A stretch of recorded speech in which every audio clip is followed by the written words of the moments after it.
عن عمارة بن القعقاع عن أبي زرعة عن أبي هريرة صلى الله عليه وسلم كلمتان حبيبتان إلى الرحمن خفيفتان على اللسان ثقيلتان في الميزان سبحان الله وبحمده سبحان الله العظيم صدق الله العلي العظيم وصدق رسوله النبي الكريم.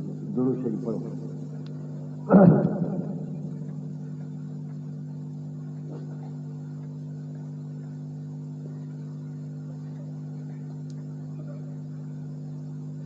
حضرت امام بخاری رحمۃ اللہ علیہ کی کتاب صحیح بخاری کے یہ آخری تک باب ہے.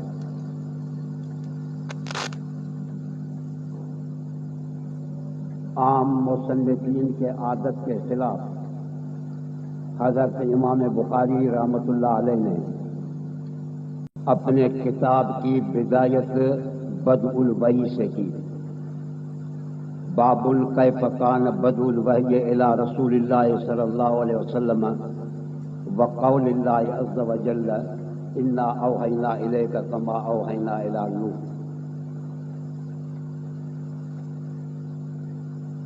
وحی سے بدایت اس وجہ سے کی کہ پوری شریعت کا مدار وحی پر ہے اور وحی کی وجہ سے انسانیت کی تشکیل اور تکمیل ہوتی ہے. کامل انسان وہ ہے جس میں تین خوبیاں موجود ہوں یا تین اوصاف موجود ہوں.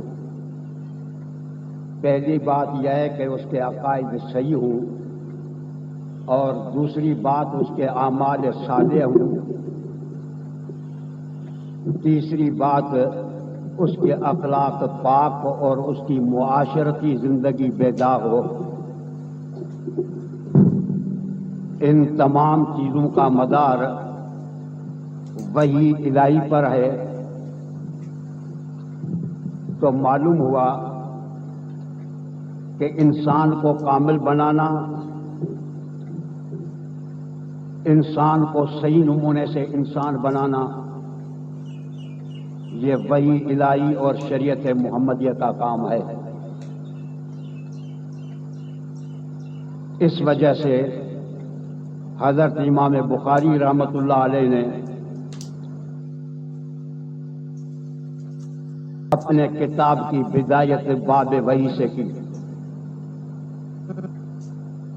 اور وحی کا ثبوت کب ہو سکتا ہے؟ جب اللہ کے لیے صفت کلام ثابت ہو. اگر رب العالمین کے لیے صفت کلام ثابت نہیں ہوگی تو وحی الہی اور شریعت کا ثبوت نہیں ہو سکتا. اس وجہ سے جس طرح ابتدا کے اندر وحی کا ذکر کیا تو کتاب کے آخر کے اندر کلام خداوندی کا ذکر کیا اور اس کے متعدد ابواب رکھے. یہ آخری باب بھی ان بابوں میں سے ایک باب ہے. اس میں بتلایا گیا کہ وَإِنَّ أَعْمَالَ بَنِي آدَمَ وَقَوْلَهُمْ تُوزَنُ. بنی آدم کے تمام اعمال کا وزن کیا جائے گا. بنی آدم کے اعمال میں سے ایک عمل قرآن کریم کی تلاوت اور قرات ہے. تو جب تمام کا وزن کیا جائے گا تو تمہارا عمل یعنی تلاوت قرآن اس کا بھی وزن کیا جائے گا. جس چیز کا وزن کیا جاتا ہے وہ چیز حادث ہوتی ہے، قدیم نہیں ہوتی ہے. تو بخاری نے اپنا مطلب ثابت کیا کہ قرات تو حادث ہے لیکن مکروہ قدیم ہے، تلاوت حادث ہے لیکن مطلوع قدیم ہے، کیونکہ مطلوع کلام خداوندی ہے. جس طرح کلام خداوندی اللہ کی ذات قدیم ہے اس طرح اس کی صفت کلام بھی قدیم ہے. باقی قرات اور تلاوت حادثہ ہے جس کا وزن کیا جاتا ہے. وزن کے ماتحت ہمیشہ وہ چیز داخل ہوتی ہے جو حادث ہے. تو ابتدا کے اندر وحی کا ذکر کیا، آخر کے اندر صفت کلام کا ذکر کیا. شریعت کا ثبوت اور مدار وحی پر ہے، وحی کا ثبوت اور مدار کلام خداوندی پر ہے. اول اور آخر کا ربط آ گیا۔ نمبر دوسری بات یہ ہوا دو بابوں کا ربط۔ نمبر دوسری بات، پہلی حدیث انما الاعمال بالنیات ہے وانما لامرئ ما نویٰ ہے۔ دوسری حدیث کلمتان حبیبتان الی الرحمن خفیفتان علی اللسان ثقیلتان فی المیزان۔ تو پہلی حدیث کا تعلق نیت سے ہے، آخری حدیث کا تعلق وزن اعمال سے ہے۔ بات سمجھتے ہو؟ نیت اور وزن اعمال میں تعلق کیا ہے؟ نیت مبدا ہے، وزن اعمال اس کی غایت ہے۔ نیت اصل اور بنیادی شے ہے، وزن اعمال اس کا ثمرہ ہے۔ جیسی نیت ہوگی ویسا ہی عمل ہوگا۔ نیت اعلیٰ درجے کی ہوگی تو عمل کا شان اور مرتبہ اور وزن بھی اعلیٰ درجے کا ہوگا۔ اگر نیت میں فطور ہوگا، اخلاص نہ ہوگا، ظاہر کے اندر اعمال اگرچہ کتنے بھی بڑے ہوں لیکن اس کی کوئی قدر قیمت اللہ کے پاس نہیں ہوگی۔ تو نیت اور وزن اعمال ان دونوں کے اندر مناسبت موجود ہے۔ یہ جدا بات ہے کہ اس عالم دنیا کے اندر نیت تابع ہے، عمل مطبوع ہے۔ نیت تو قلب کے اندر پڑی ہوئی ہے، دیکھنے میں نہیں آتی۔ دیکھنے میں یہ چیز آ رہی ہے کہ حضرت نے بڑی مسجد بنا دی ہے 2 کروڑ کی، جس کے مینار دور سے چمک رہے ہیں، عمل دیکھنے میں آ رہا ہے برابر۔ یا نیت تو مخفی ہے۔ پھر اس کا افتتاح ہوگا، بڑا مدرسہ بنایا گیا 6 ایکڑوں میں، اس کا افتتاح ہوگا، دعا کیجئے فلاں، نیت کا پتہ نہیں۔ میدان معاشر میں معاملہ بالعکس ہوگا، نیت آگے ہوگی، عمل پیچھے ہوگا۔ جیسی نیت ہوگی ایسے عمل کا وزن ہوگا۔ ادھر نیت تابع ہے، عمل مطبوع ہے۔ میدان معاشر کے اندر عمل جو ہوگا وہ تابع ہوگا، نیت مطبوع ہوگی۔ اس وجہ سے رسول اللہ صلی اللہ علیہ وسلم نے فرمایا کہ تم عہد جبل جتنا سونا اللہ کے راستے میں خرچ کرو اور میرا صحابی 1 درہم خرچ کرے تو تم اس کے ثواب کو نہیں پہنچ سکتے۔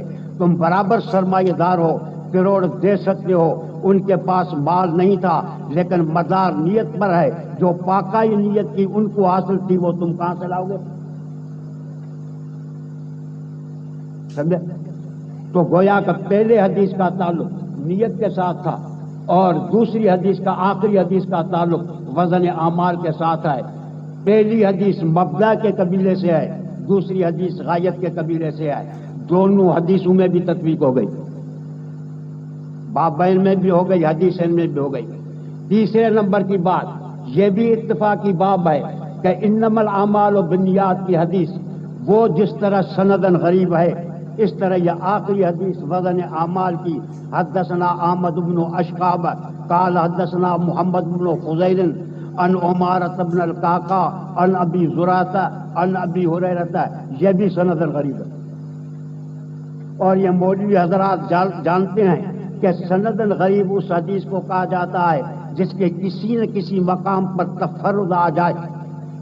تم سے روایت کرنے والے 20 ہیں، مجھ سے روایت کرنے والے 10 ہیں، لیکن میرے شاگرد سے روایت کرنے والا 1 ہے تو حدیث کو غریب کہا جائے گا۔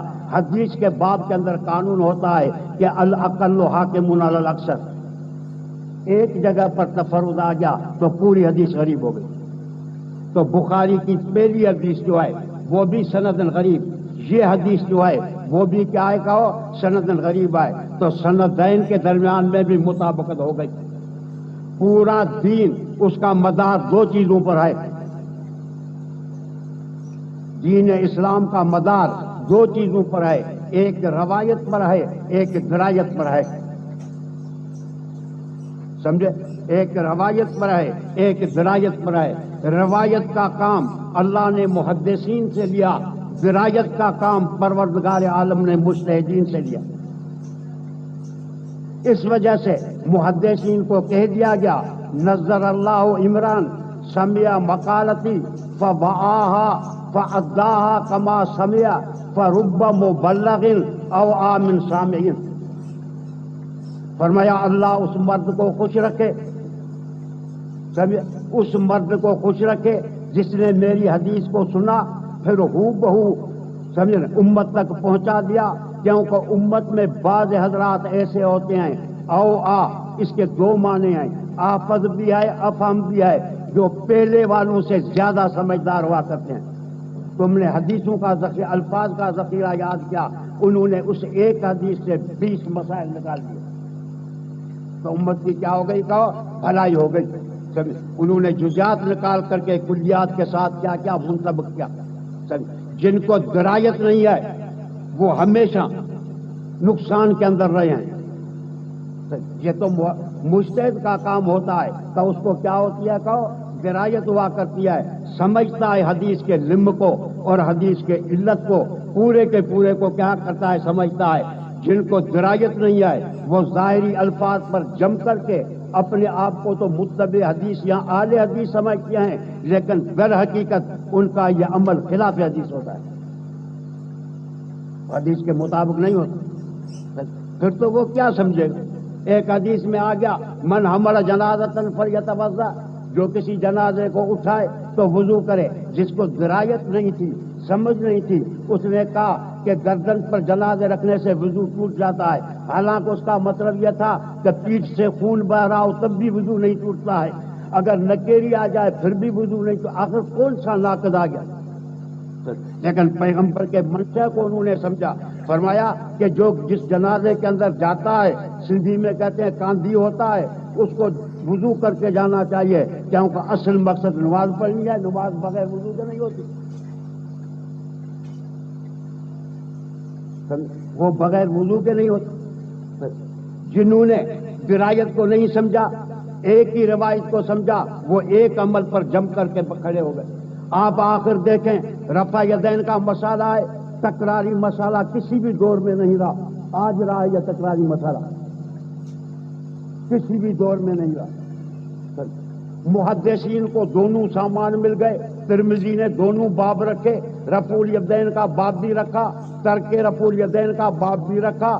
ایک کے اندر حدیث ابن عمر کی لائی، دوسرے کے اندر حدیث عبداللہ بن مسعود کی لائی۔ عبداللہ بن مسعود کی حدیث کے بعد فتویٰ لگایا کہ ھذا حدیث حسن، اس کے بعد کہا قال ابو عیسیٰ وبہ قال غیر واحد من اہل العلم من اصحاب النبی صلی اللہ علیہ وسلم والتابعین ومن بعدہم، حدیث کو لا کر کے کہا قال ابو عیسیٰ، ابو عیسیٰ کہتا ہے کہ یہ حدیث حسن ہے، سمجھے؟ اس پر بے شمار صحابہ کا، تابعین کا اور پچھلے والے ائمہ مجتہدین کا عمل ہے۔ اب آپ دیکھیں کہ جو عمل صحابہ سے ثابت ہوتا ہے، جو عمل تابعین سے ثابت ہوتا ہے، جس پر مدینے والے ہمیشہ عمل کرتے آ رہے ہیں، مالک نے اپنے مذہب کی بنیاد اس پر رکھی۔ عبداللہ بن مسعود اور علی کا مرکز علمی کوفہ تھا، جس میں ہمیشہ تارکین رہے ہیں، تو یہ عمل خلاف سنت ہوگا؟ عمل ہم نے تو کبھی بھی نہیں کہا کہ رفع خلاف سنت ہے، ہم تو کہتے ہیں دونوں سنتیں ہیں۔ مجتہد کا کام ہوتا ہے کسی ایک کو ترجیح دینا، مجتہد کا کام ہوتا ہے برابر عبداللہ بن عمر سے رفع یدین ثابت ہے، لیکن تم یہ بات ثابت کر کے دکھاؤ کہ حضور کا آخری عمل یہی تھا، یہ بات ثابت کر کے دکھاؤ کہ عبداللہ بن عمر کا بھی آخری عمل یہی تھا۔ اس کا ہی رشید شاگرد مجاہد کہتا ہے کہ ابن عمر آخر کے اندر تکبیرۃ الافتتاح کے وقت میں رفع یدین کرتے تھے۔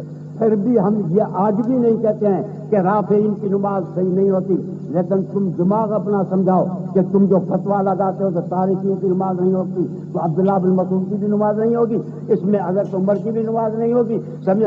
امام ابو حنیفہ کی تو خیر نہیں ہوئی، باقی تابعین کی بھی نہیں ہوگی، سفیان ثوری کی بھی نہیں ہوئی، شریف نخعی کی بھی نہیں ہوئی، ابن حزم ظاہری کی بھی نہیں ہوئی، سب کی نماز نہیں ہوئی۔ جب دونوں محدثین کے پاس سامان ہے، مطلب دونوں باب رکھے ہیں، دونوں کے متعلق ائمہ کے عمل کا بھی بتایا ہے، پھر تمہارا یہ کہنا کہ یہ حدیث صحیح ہے یہ غلط ہے، تمہارا باپ بھی حدیث صحیح اور ضعیف کی تعریف نہیں کر سکتا بغیر درایت کے۔ حدیث میں دکھاؤ، حدیث بخاری میں دکھاؤ کہ ضعیف حدیث کس کو کہا جاتا ہے۔ یہ تو محدثین نے کہا، سید ذاتی، سید لغیری، حسن ذاتی، حسن لعینی، حدیث متصل، منقطع، مرسل، معضل، سمیع مدلس، فلان، یہ سب اقسام تو اجتہاد سے واسطہ رکھے. یہ حدیث کی تقسیم میں کوئی حدیث میں ہے یا قرآن میں ہے کہ یہ حدیث صحیح ہے یا یہ حدیث غلط ہے. پھر روات کے طبقات مقرر کیے گئے، کثیر الملازمت، کثیر الاتقان، کثیر الملازمت، قلیل الاتقان، کثیر الاتقان، قلیل الملازمت، قلیل الملازمت، کثیر الاتقان. یہ محدثین نے اپنے مدار کس پر رکھا ہے؟ یہ تمام چیزیں درایت سے تعلق رکھتی ہیں، روایت سے تعلق نہیں رکھتی. تمہیں طاقت نہیں ہے کہ حدیث کی تعریف حدیث سے نکالو کہ حدیث کس کو کہا جاتا ہے، وہ بھی تمہیں طاقت نہیں. یہ امت میں فتنہ، یہ میرا مقصد نہیں ہے میں حدیث کی تشریح کروں گا، لیکن امت میں یہ فتنہ کھڑا کرنا اور جاہلوں کو کھڑا کرنا. ہمیں پتہ ہے کہ تمہارا ظاہری حدیث پر عمل ہے. جب حدیث میں آیا لا یبولن احدکم فی الماء الدائم، کوئی کھڑے ہوئے پانی کے اندر پیشاب نہ کرے، تو تم تو وہی ہو جو کہتا پیشاب کرنا جائز نہیں ہے کیونکہ حدیث میں منع ہے، پائخانہ کرنا جائز ہے. تم کو ہم جانتے ہیں. جب حدیث میں آتا تھا کہ استنجا گیلے پتھر سے کیا کرو، تو تم وہ ہوتے تھے جو کہتے مٹی کے ڈھیلے سے استنجا کرنا صحیح ہے. جنایت کیا ہے؟ حالانکہ زیادہ جذب کس میں ہوتا ہے؟ وہ تو وقت کے مناسب بات. اس وجہ سے بڑوں پر حملہ کرنا ان بیچارے لوگوں کو، اور تم کہتے ہو کہ تقریر شرک ہے فلاں. خیر یہ بات ابھی چھوڑو. باب قول اللہ